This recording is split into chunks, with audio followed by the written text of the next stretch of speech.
Samsung's annual update to its budget and mid-range phones is underway, and the Galaxy M12 that I have with me is the successor to last year's disappointing Galaxy M11. From its display, performance to practically every other aspect besides the battery, that phone underperformed. So has Samsung turned things around with the Galaxy M12? Well, let's find that out in this review, but before moving forward, let me give a huge shout out to the sponsor of today's video, NordVPN. From browsing securely on a public network to keeping the internet history private from your ISP or the government, NordVPN's got your back. NordVPN hosts over 5,400 high-speed servers scattered through 59 countries across the globe. That means, apart from using a fast and secure connection, you can also access contents blocked in your region. For instance, Disney Plus is not available here in Nepal right now, so instead of downloading its installation file from untrustworthy third-party sources, I can simply connect to a VPN and download it from the Play Store.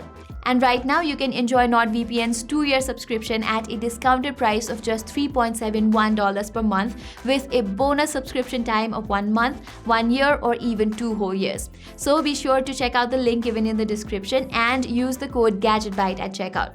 With that, let's get on with the review, starting with its design. The Galaxy M12 features a new textured rear panel that looks refreshing to say at the least. Here, its bottom quarter goes for a smooth finish, which ultimately makes for a striking design. Also, it feels quite nice on the hands. Plus, it does not attract many smudges or fingerprints either. The weight distribution is fairly well balanced, so you will have no trouble holding the phone for a long time. Having said that, if you're used to lightweight smartphones, you will take some time getting used to. Weighing 221 grams, you will definitely feel the Galaxy M12 in your pocket. But because of its ergonomic design, as I mentioned earlier, the phone's easy on the hands. Now moving on, the rear-mounted fingerprint sensor of the M11 has been shifted to the side, which adds to the redesigned aesthetics. And I am honestly pretty surprised with how fast it is. Likewise, the volume rockers click well, but because of how it's placed, it requires a little struggle to get to. The left frame stays mostly clean except for the SIM tray, while you'll find the headphone jack, USB Type-C port, and the speaker grill on the bottom. Moving on to the display, it's a PLS LCD screen with an HD Plus resolution. And despite featuring a smoother 90Hz refresh rate, things don't look that good on the Galaxy M12. Samsung should have gone for an FHD display or an AMOLED panel, given its direct competitors like Xiaomi is offering sharper Full HD display at a similar price point. Still, this 6.5-inch screen is not entirely terrible to look at. It's smoother than your regular 60Hz panel, the viewing angles are decent, and it can get fairly bright enough as well. And even though it only has HD resolution, I could not notice any sort of pixelation issue. And for the most part, the content on the display looks pretty sharp. But as expected, the colors look muted, but that's pretty common for an LCD screen on budget phones. Thankfully, it has Wideband L1 certification for HD video streaming, which, if you are not aware, budget phones from Oppo and Vivo still lack. Galaxy M12's system-wide dark mode is pretty well implemented too, and somehow adds a certain value to this otherwise mediocre screen. In terms of performance, Samsung has gone with an in-house Exynos 850 on this phone. It is an efficiency-focused chipset that features 8 Cortex A55 cores, which we know cannot deliver much in terms of sheer performance. However, because this is manufactured under an A10M process, you will not find more energy-efficient silicon on similarly priced phones. So while you will struggle to drain the phone's battery, don't expect top-tier performance on the Galaxy M12 relative to Helio G series powered phones. To cope with the fairly underpowered silicon, Samsung has installed One UI Core here instead of the full-fledged One UI. This is nothing of a deal breaker, but it does lack a few features like Secure Folder.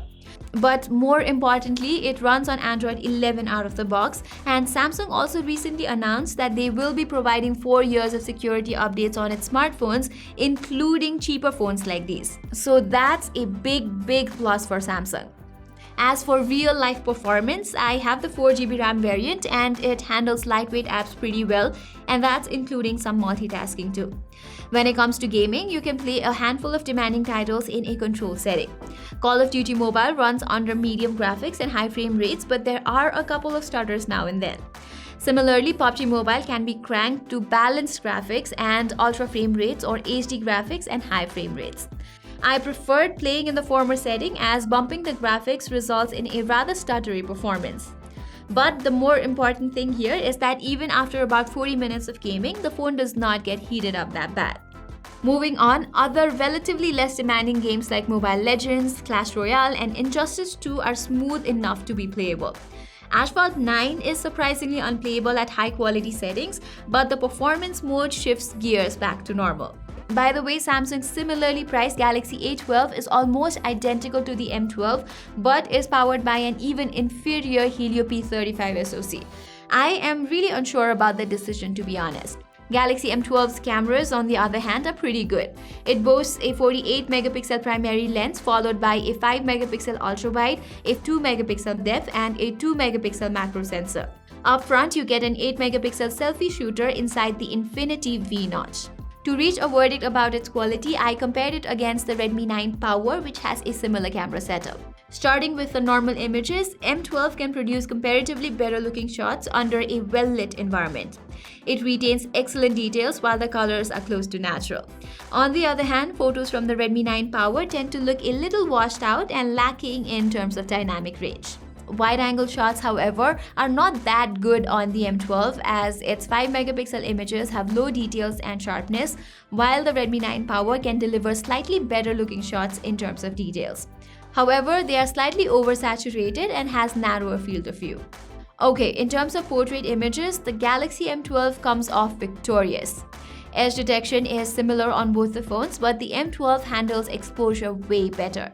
And on certain occasions, we can clearly notice Redmi 9 Power struggling to distinguish the subject from the background. Also, subjects look slightly yellowish here, while I like the details and color tone on the Galaxy M12. Macro shots, on the other hand, aren't worth discussing much as both the phones are defeated on this front. Moving on, selfies from the Galaxy M12 look way better too. From the subject's skin tone, details to maintaining background exposure, photos come out a little better on the M12. It's the same in terms of portrait selfies as well. Nighttime shots from the M12 are not that great though, and there's no dedicated night mode either. As a result, photos taken in a dimly lit environment are grainy and lacking in terms of detail. When it comes to videos, the Galaxy M12 is locked up to 1080p 30fps from both the front and back cameras. There's no form of stabilization either, so the recordings are strictly average. Moving on, the Galaxy M12 is also an absolute beast when it comes to battery life.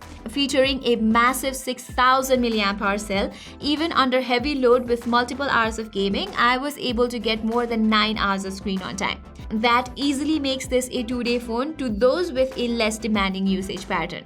But juicing up this battery with a 15-watt fast charger easily takes around 3 hours to get it from 0 to 100%. If you primarily intend to use the Galaxy M12 for content consumption, its audio performance will not necessarily disappoint either. Its single-firing bottom speaker can get loud enough, although there is nothing much to talk about in terms of details. Plus, it also supports Dolby Audio, but only when you have a wired or wireless earphone connected. To conclude, I think the Galaxy M12 is a decent upgrade over the Galaxy M11.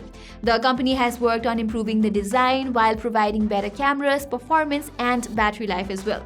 Still, it is not a perfect budget phone as you would hope for. Its display and performance is not as good as its competitor, but again, you get better camera performance and software support on the Galaxy M12. So unlike the Galaxy M11 from last year, I would actually recommend the Galaxy M12. So I guess that is all for our review of the Samsung Galaxy M12. If you enjoyed this video, do not forget to hit that like button and subscribe to our channel, and I will see you in the next video.